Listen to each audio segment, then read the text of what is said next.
प्रश्न है कि आपका तेंदुखेड़ा के आसपास से कई बार बिहार हो चुका और तेंदुखेड़ा आगमन नहीं हो पाया। एक मिनट देखिए, नाम की जहां तक बात आई, कई लोग जो नाम है ये जरूर गलती करते हैं, एक वचन में नाम बोल देते हैं। विद्यासागर, अरे तुम्हारे बाप का नाम नहीं है, बाप का ही नाम भी सम्मान से लेते हो। बिल्कुल। विद्यासागर, कई पंडित बोलते हैं वो कुंद कुंद स्वामी ऐसा कहता है। अरे भाई, एक वचन में क्यों बोल रहा है?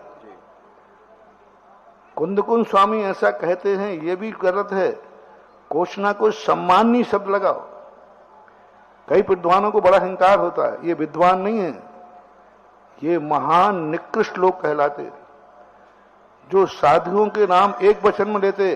फलाना साधु ऐसा कहता है, फलाना साधु यहां विहार कर रहा था, फलाना साधु ऐसा। आज पंडितों में ऐसी उद्दंडता है। ऐसे विद्वानों को आज बोलने की जो कला है ना, कल वो गूंगे ही होंगे।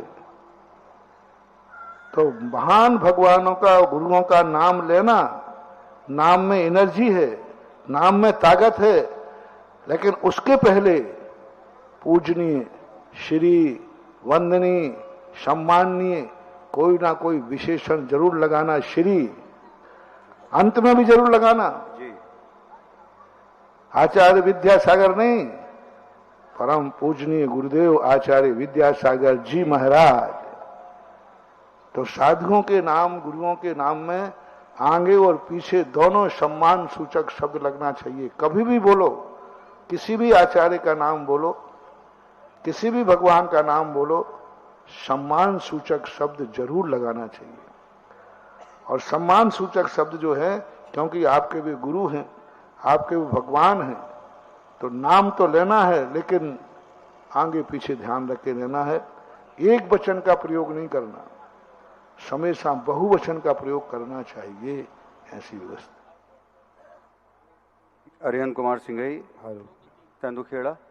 पूज्य गुरुदेव श्री सुधा सागर जी मुनिराज के चरणों में बारंबार नमोस्तु नमोस्तु नमो।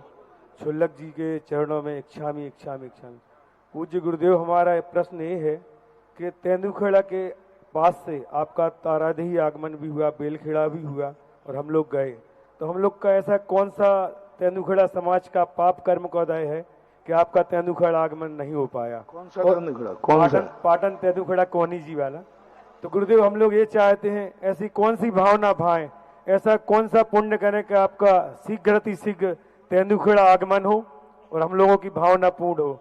वहां पर पूज्य आचार्य गुरुदेव के आशीर्वाद से मार्बल का सफेद मंदिर जो मध्य प्रदेश का पहला मंदिर है, उसका निर्माण कार्य भी चल रहा है और पंच कल्याणक हो चुका है, लेकिन कार्य पूर्ण नहीं हो पा रहा। तो आपका आशीर्वाद एवं सानिध्य चाहते हम लोग, सभी लोग। हो सकता है जब हम गए हों, जब तुम्हारा जन्म नहीं भाव है। हम तेंदुखेड़ा इतने बार गए हैं कि शायद हमें भी गिनती नहीं है। क्योंकि आचार्य श्री के जब जबलपुर आदि रहते थे, हम बहुत बार गए तेंदुखेड़ा, आभाना, तेजगढ़, हर्रई। हर्रई के बाद आता है, नहीं, हर्रई के बाद आता तेंदुखेड़ा।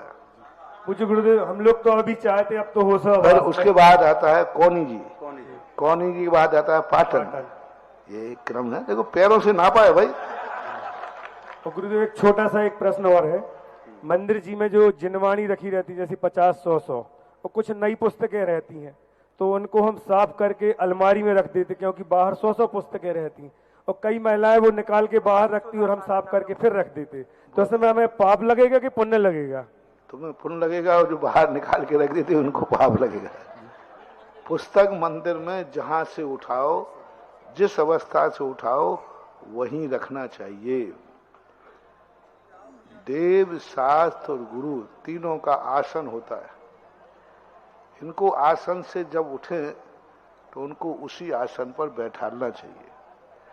महाराज आपको मंदिर की आसन से उठकर तुम्हारे घर गए हैं, तो उनको पुनः ला करके मंदिर तक छोड़ने आना इसलिए पड़ता है कि हमारे लिए आसन से उठ के आए हैं, हम उनको पुनः उसी आसन तक बैठा लेंगे।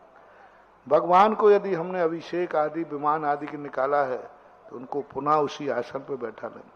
जिनवाणी जहां से उठाइए, जिस अवस्था में उठाइए, उसी अवस्था में जाकर के वहां अलवारी में विराजमान करना चाहिए। जिनवाणी रखी नहीं जाती है, जिनवाणी विराजमान की जाती है। गुरुदेव बारंबार नमो। किताब रखी जाती है, पुस्तकें रखी जाती हैं, और जिनवाणी विराजमान की जाती, तो विराजमान करना चाहिए। गुरुदेव आपका आशीर्वाद हो तो हमारे जैन पंचायत के अध्यक्ष एक छोटी से एक लाइन का प्रश्न पूछना चाह रहे हैं। पूछो भैया।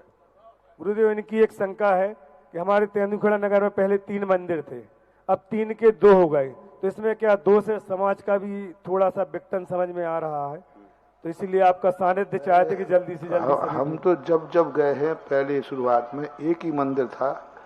रोड से उत्तर दिशा की तरफ आधा किलोमीटर लगभग अंदर घुसना पड़ता था, और ऊपरी मंजिल पर मंदिर था, और उस मंदिर में पश्चिम से घुसते थे। पश्चिम से घुस करके सड़क पश्चिम में है, एक जीना गया है, जीना जाकर के ऊपर दाईं तरफ मुड़ो तो भगवान का दर्शन होता है।